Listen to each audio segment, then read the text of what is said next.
This is just the latest in a long pattern of violence against Palestinians. The Israeli Knesset on Monday passed legislation. The law means that Palestinians convicted of terrorism, specifically acts that would negate the existence of the State of Israel, would be punishable by death.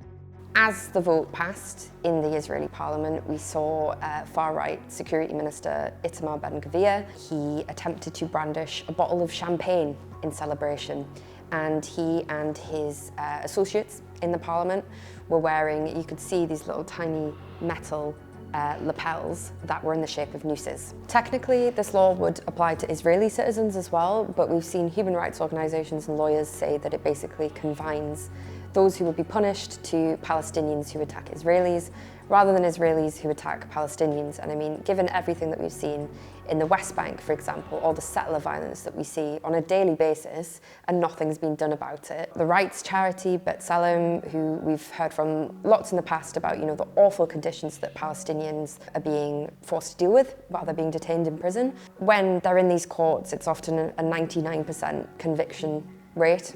There is no chance of appeal. So once the death sentence is handed to them, that's it.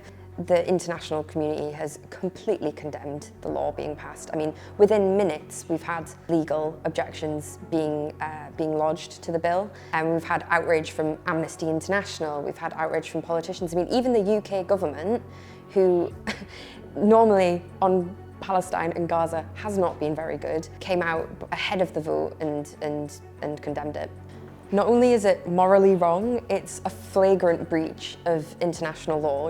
Israel is saying that it's going to be detaining Palestinian citizens. They're going to be tried in these military courts in the West Bank, which Israel has no sovereignty over. Amnesty International has warned that this could be a war crime.